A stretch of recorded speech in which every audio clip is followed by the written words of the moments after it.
Hi friends, எல்லோரும் எப்படி இருக்கீங்க? ரொம்ப நாள் கழித்து லாங் வீடியோ போடுறேன்.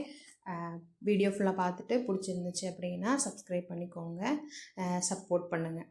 ஸோ எல்லா உமன்ஸ்க்கு இருக்க ஒரு பெரிய ப்ராப்ளம் அப்படின்னா காலையில் என்ன சமைக்கிறது, மதியானம் என்ன சமைக்கிறது, நைட் என்ன வைக்கிறது அப்படின்றது தான். ஒரே மாதிரி வச்சாலும் போர் அடிச்சிடும். ஸோ கொஞ்சம் கொஞ்சம் டிஃப்ரெண்ட்டாக ஏதாவது பண்ணலாமேன்னு தான் ட்ரை பண்ணிக்கிட்டே இருப்போம்.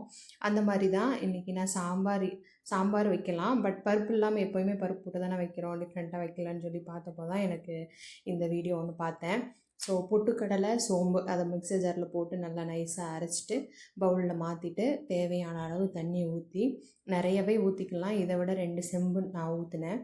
ஸோ ஊற்றி மிக்ஸ் பண்ணி வச்சுக்கலாம். இப்போது கடாயில் எண்ணெய் விட்டு கடுகு, கொஞ்சமாக ஜீரகம், கருவேப்பிலை போட்டு நல்லா தாளித்ததுமே சின்ன வெங்காயம் இருந்தாலும் ஓகே தான், பெரிய வெங்காயம் இருந்தாலும் ஓகே தான், போட்டுட்டு வெள்ளை பூண்டு போட்டு நல்லா சாட்டே பண்ணிக்கலாம்.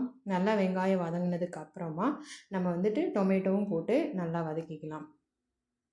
இந்த மாதிரி நம்ம எப்போயுமே ரெகுலராக சட்னியே வைக்காமல் கொஞ்சம் டிஃப்ரெண்ட்டாக வச்சோம் அப்படின்னா நமக்கும் ஓகே, நம்ம ஏதோ நல்லா பண்ணுறோம் அப்படின்ற ஒரு இது வரும். சாப்பிட்றவங்களுக்கும் கொஞ்சம் டிஃப்ரெண்ட்டாக சாப்பிட்ற ஒரு ஃபீல் கிடைக்கும். ஸோ அதனால தான் கொஞ்சம் வித்தியாசமாக செய்யலாமே அப்படின்ட்டு செஞ்சிட்ருந்தேன்.